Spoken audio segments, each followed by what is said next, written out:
Hey everybody, what's going on? Your host LovelyCheesePizza here. Welcome back to Let's Play some more Gran Turismo 3, the ultimate driving simulator, where I took a couple of days off, and I'm hoping that by doing that, I'm not going to pay for it horribly in a place that we kind of need to perform extremely well, as we're sitting here doing the American Championship in the Amateur League. The way we started it, though, was great. I was kind of worried going into it that we were going to be maybe I wouldn't say underpowered per se, but maybe not overpowered enough to be able to, you know, have a high margin for error. I mean, I feel like I'm good enough at this game in most capacities that I don't need to have like a super high margin for error in any given race. Like I feel like my skill is generally good enough to, you know, to be adequate most of the time. But I was hoping that it wouldn't be, you know, like this crazy nightmare headache in every race where one miniature mistake was going to doom me the whole way around. And I was delightfully surprised because the first 3 races, man, we were just shoving a pot of hot coffee right up their ass. I mean, it was a full-scale enema to the highest degree that I was, you know, taking videos of it and selling it on the internet, on the dark web for the, you know, to the highest bidder. And it was fantastic. I was making tons of money off of that. And so it's looking pretty good. The only car that I'm really worried about at all, I would say, in this would probably be that Cobra. He's a pretty heavily powered vehicle. However, I think that the way that this car is set up, I don't think that we're gonna lose. It's looking pretty good so far. I mean, we're only in our first lap, and we're already creating a nice little nest egg of time to be able to hold him off with. So this is good. This is good. And if we can, you know, continue winning, we're going to get a nice little chunk of money. We're going to be able to rebuild our bankroll so that we can go back and finish up the Beginner Cup and have that out of our lives forever. We might actually be able to get a prize car that's good enough that we'll be able to take that forward into that endurance race that we can take care of that with. I would love to get like another Corvette. I'm not sure what the prize cars are in here specifically, but if I got another one of these Corvettes, or even like a Grand Sport, or even like one of the Mustangs, if I get one of those, I'll totally use that. That would be more than adequate enough. So we'll see what happens. I'm very interested. I would love to get a car that has at least over 300 horsepower. That way, going into that endurance race, we'll have a slight edge over everybody, and that'll you know, give us the little bit that we need to give us the boost, because that's a long endurance race. It's a 2-hour joint. So I would love to be able to have something that, you know, we can win it fairly comfortably, because that is not one that I want to lose and have to redo again. That is 2 whole hours. That is definitely longer than the first endurance race we did. That one was only maybe like a smidgen over 1 hour, and that even seemed like it was a really long time. So let's keep our eyes and ears crossed. I don't know how you could cross your ears. That would be probably physically very disgusting to look at. That somebody would have ears that were long enough that you could actually cross them would be highly disturbing. But probably no disturbing than some of the stuff that I've been reading on the nosleep subreddit lately. Oh my god. I signed up for Reddit a couple of years ago, and I haven't really explored the full extent of what Reddit can be, because there's so much stuff in there. It's awesome. But I recently came up on the nosleep subreddit about like a week and a half ago, and I gotta tell you, man, that place is awesome. If you are looking for an area that's got delightfully super creepy and sometimes really fucked up stories to read, that's the place to go. Like the No Sleep name is perfectly you know, is perfectly adequate for that, because of the fact that, like, the other night I was gonna go to bed kind of early, and by kind of early I mean like midnight-ish. And I was like, you know, I'm gonna get some sleep. I just kind of want to, you know, jump on Reddit and see if there's anything interesting there. So I went into the no sleep one, and I ended up staying up for, I'm not kidding, probably an extra 2 hours, just reading away on those stories because they're so enthralling, like they're so gripping. And the crazy thing about them is that I'm not 100% sure whether they're real or not. Like, I'm not trying to say that they're like creepypasta-y, because, you know, they're not always these stories like, oh, I was walking home from school and all of a sudden I saw, you know, a crazy Slender Man type of figure stalking me from behind the trees in the random forest behind my house kind of thing. They're like, I've got the page up right now because I was actually wanting to read some of them while I was editing, editing this video. But I'll read off a couple of them to you, because like the subject matter is so wildly different in each story. It's crazy. Like, you get things that are just as simple as like you know, double check before buying used game systems. like that's one that's right here on the thing, and that sounds like it could either be like legitimately kind of eerie in its own special way as far as gaming's concerned, or that's gonna be like super fucking campy, and it's gonna be like totally like a Pokemon Black / like Sonic EXE type of thing, where you totally know there's no way in hell that that's real. And it's just like something that's good for a laugh. But then some of them get like a little more sinister sounding, like I should have trusted him, or Mr. Smile loves lonely children. Like that one sounds kind of creepypasta-y, but the tag that they put on it is child abuse, and that sounds really bad. But then there's a whole bunch of ones like this. Like there's one that's the man who kidnapped me is still out there. That one sounds creepy. And then there's something is on the roof right now, which, I mean, that could be, you know, good, maybe not. And then things like there's something weird about the children in our neighborhood part 2. That's there's a whole bunch of ones like that where they're so like oddly specific, and like the way that so many of these are written are so well done. Like they're so much more. They're like, I expected a lot of them to be, you know, just things like, oh my god, I came home from school one night and there was just a guy staring at me through my window and now I'm really scared kind of thing. But it'd be just like a paragraph or two, and then, you know, kind of let the people do with that what they will. But these are like long stories. Like there was one that I read the other night. It was extremely creepy. It was one that was called, I think it was called like my boyfriend's trying to kill me.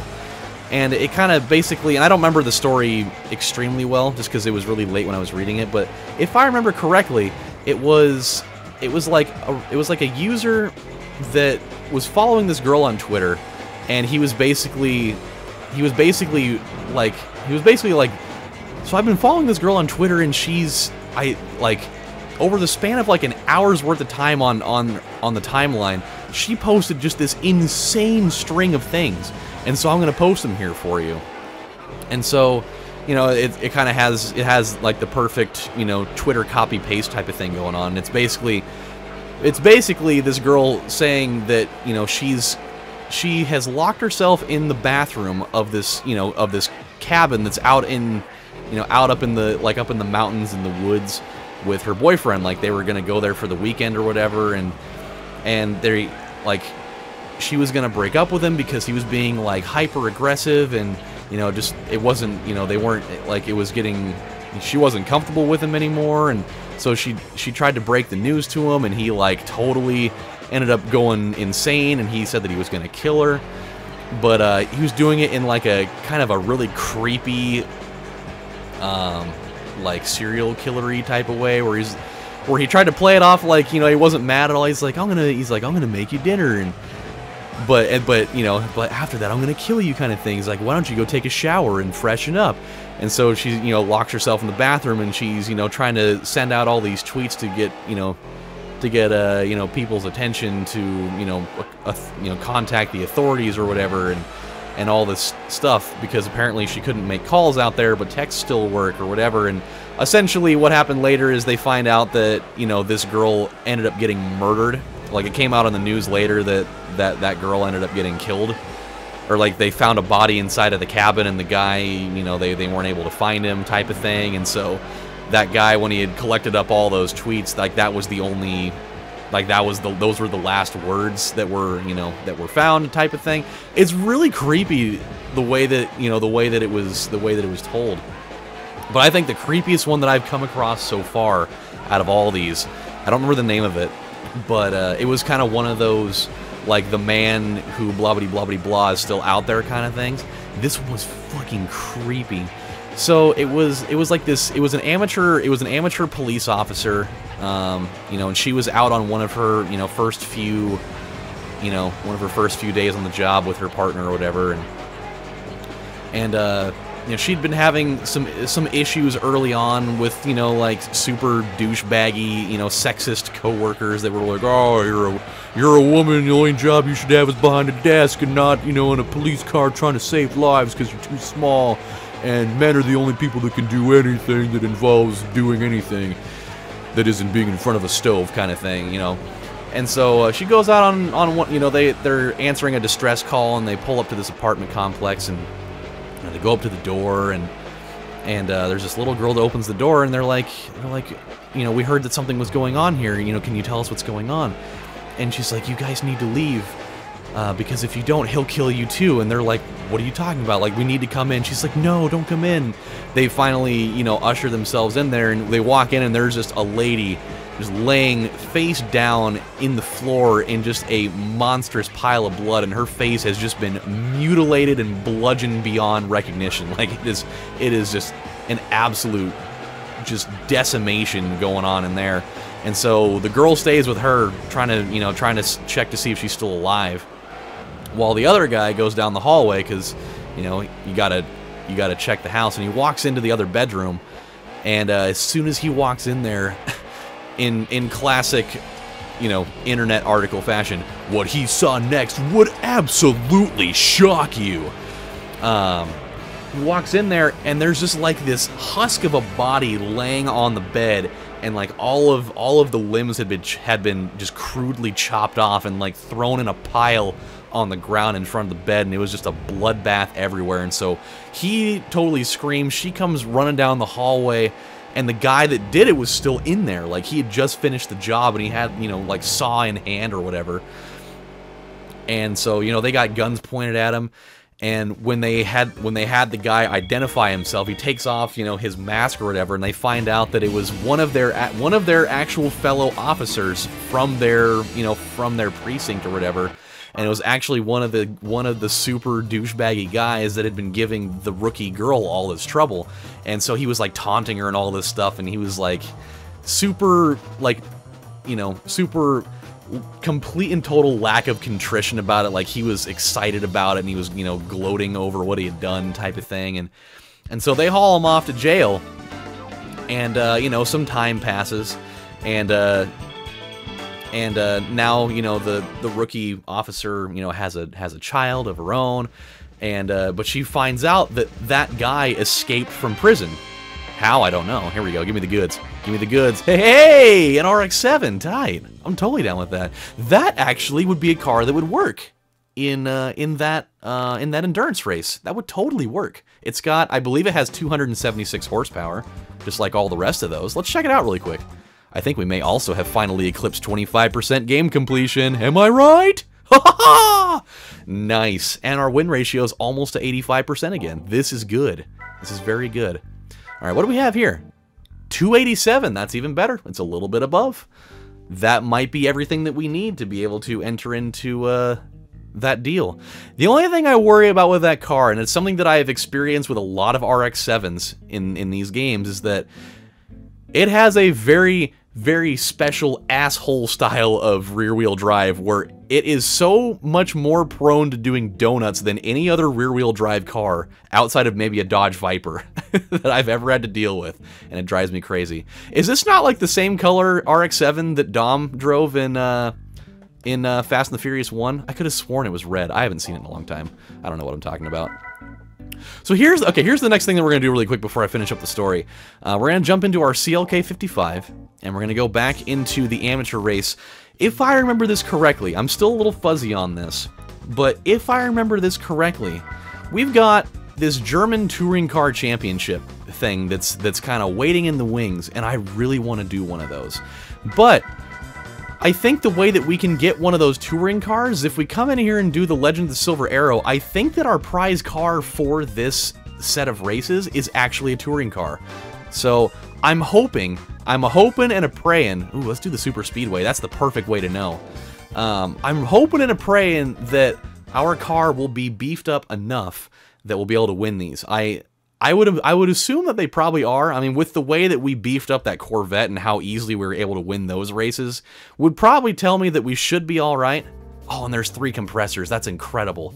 Oh, it's so much better. I only have 1 600 to worry about. That's great. So I think that we should be able to do this, but this is the perfect race for us to really get that barometer of how well we're going to do. Because if we can win this by a fair margin, I think that our ability to win Trial Mountain and whatever the hell that other race was, it should be okay. I think it was like the Rome circuit. But anywho, back to the story real quick. It ended up being, so he escapes from prison, and I guess that he knew where she lived somehow, and he drove up to her house, and he was like camping out outside of her house, and she had noticed that there was a car that had been sitting in front of the house for X amount of time, and so she grabbed like a pair of binoculars and looked out the window and realized that it was that guy. And she totally freaks out, and she basically takes her child with her, and they go straight to the police, and she tells everybody what's going on, and they're like, holy shit, you gotta be kidding. And so now they gotta, and then it kind of ended with them with the author, the author saying, like, this is as far, like, this is all the information I have for now, like, the manhunt is still going on, like, I'll inform you with more information as it comes out, but I'm, like, really scared for my life and all this stuff, because, he obviously wants to kill me because I'm the one that put him away, that kind of thing, and, like, it's really creepy. It's just, I don't, like, I'm still not 100% sure on whether these things are real or not. Because I mean, I don't watch enough America's Most Wanted to know about serial killers that are still out there or whatever. Because I feel like that would totally be an episode that would be out there with what's his face doing the whole thing. But yeah, dude, they're wild. Those stories are wild as fuck, man. They are so gripping. Like, you can get a few paragraphs into that, and you're just like, holy shit. And, like, there's ones that are about, like, ghosts, and, about ones where, like, I saw something weird, in my apartment, or, the house, the house that my family bought is haunted, or stuff about, like, haunted toys and stuff. But it's all that is so interesting to me. Like, just there's something that's so enveloping about the world of the unexplained. And just, like, the macabre and stuff that's, like, super dangerous. Like, I love it. Like, I love being able to read about it. I would never want to really take part in any of that stuff, but I love reading about it. Just other experiences that people have. Things where, like, I never want to have the worst scenario come out of it. Like, I don't want that guy to kill her if it ends up being real. Like, I hope that he's able to get caught and nobody else dies, but, like, it's so interesting to read about it, to see, like, the lengths that some people will go, in things that they will do, and it's all bad.